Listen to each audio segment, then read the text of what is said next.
श्रीमद् भागवत गीता अध्याय 15 फुल हिंदी सार में श्री भगवान ने कहा, हे अर्जुन, इस संसार को अविनाशी वृक्ष कहा गया है, जिसकी जड़ें ऊपर की ओर हैं और शाखाएं नीचे की ओर, तथा इस वृक्ष के पत्ते वैदिक स्तोत्र है। जो इस अविनाशी वृक्ष को जानता है वही वेदों का जानकार है।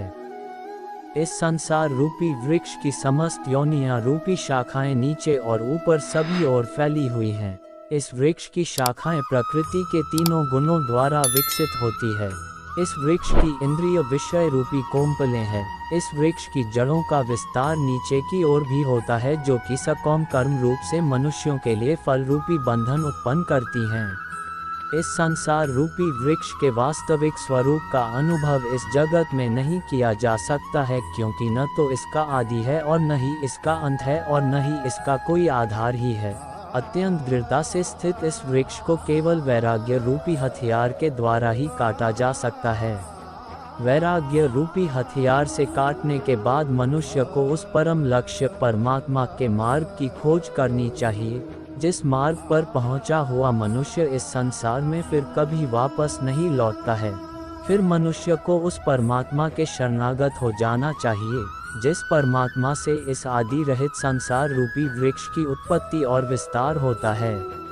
जो मनुष्य मान प्रतिष्ठा और मोह से मुक्त है तथा जिसने सांसारिक विषयों में लिप्त मनुष्यों की संगति को त्याग दिया है, जो निरंतर परमात्म स्वरूप में स्थित रहता है, जिसकी सांसारिक कामनाएं पूर्ण रूप से समाप्त हो चुकी है और जिसका सुख दैक नाम का भेद समाप्त हो गया है, ऐसा मोह से मुक्त हुआ मनुष्य उस अविनाशी परम पद परम धाम को प्राप्त करता है।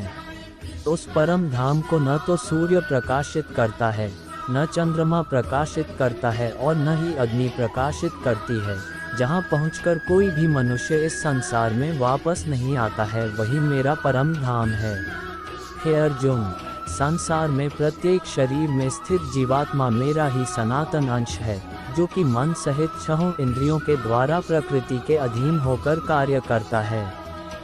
शरीर का स्वामी जीवात्मा छहों इंद्रियों के कार्यों को संस्कार रूप में ग्रहण करके एक शरीर का त्याग करके दूसरे शरीर में उसी प्रकार चला जाता है, जिस प्रकार वायु गंध को एक स्थान से ग्रहण करके दूसरे स्थान में ले जाती है।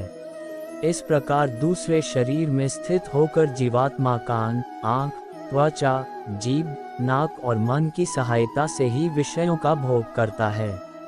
जीवात्मा शरीर का किस प्रकार त्याग कर सकती है, किस प्रकार शरीर में स्थित रहती है और किस प्रकार प्रकृति के गुणों के अधीन होकर विषयों का भोग करती है, मूर्ख मनुष्य कभी भी इस प्रक्रिया को नहीं देख पाते हैं। केवल वही मनुष्य देख पाते हैं जिनकी आंखें ज्ञान के प्रकाश से प्रकाशित हो गई हैं। योग के अभ्यास में प्रयत्नशील मनुष्य ही अपने हृदय में स्थित इस आत्मा को देख सकते हैं, किंतु जो मनुष्य योग के अभ्यास में नहीं लगे हैं, ऐसे अज्ञानी प्रयत्न करते रहने पर भी इस आत्मा को नहीं देख पाते हैं। हे अर्जुन, जो प्रकाश सूर्य में स्थित है, जिससे समस्त संसार प्रकाशित होता है, जो प्रकाश चंद्रमा में स्थित है और जो प्रकाश अग्नि में स्थित है, उस प्रकाश को तू मुझसे ही उत्पन्न समझ। मैं ही प्रत्येक लोक में प्रवेश करके अपनी शक्ति से सभी प्राणियों को धारण करता हूँ और मैं ही चंद्रमा के रूप से वनस्पतियों में जीवन रस बनकर समस्त प्राणियों का पोषण करता हूँ। मैं ही पाचन अग्नि के रूप में समस्त जीवों के शरीर में स्थित रहता हूँ। मैं ही प्राण वायु और अपान वायु को संतुलित रखते हुए चार प्रकार के चबाने वाले, पीने वाले, चाटने वाले और चूसने वाले अन्नों को पचाता हूँ। मैं ही समस्त जीवों के हृदय में आत्मा रूप में स्थित हूँ। मेरे द्वारा ही जीव को वास्तविक स्वरूप की स्मृति, विस्मृति और ज्ञान होता है। मैं ही समस्त वेदों के द्वारा जानने योग्य हूँ। मुझसे ही समस्त वेद उत्पन्न होते हैं और मैं ही समस्त वेदों को जानने वाला हूँ। हे अर्जुन, संसार में दो प्रकार के ही जीव होते हैं, एक नाशवान क्षर और दूसरे अविनाशी अक्षर। इनमें समस्त जीवों के शरीर तो नाशवान होते हैं और समस्त जीवों की आत्मा को अविनाशी कहा जाता है, परंतु इन दोनों के अतिरिक्त एक श्रेष्ठ पुरुष है जिसे परमात्मा कहा जाता है। वह विनाशी भगवान तीनों लोकों में प्रवेश करके सभी प्राणियों का भरण पोषण करता है।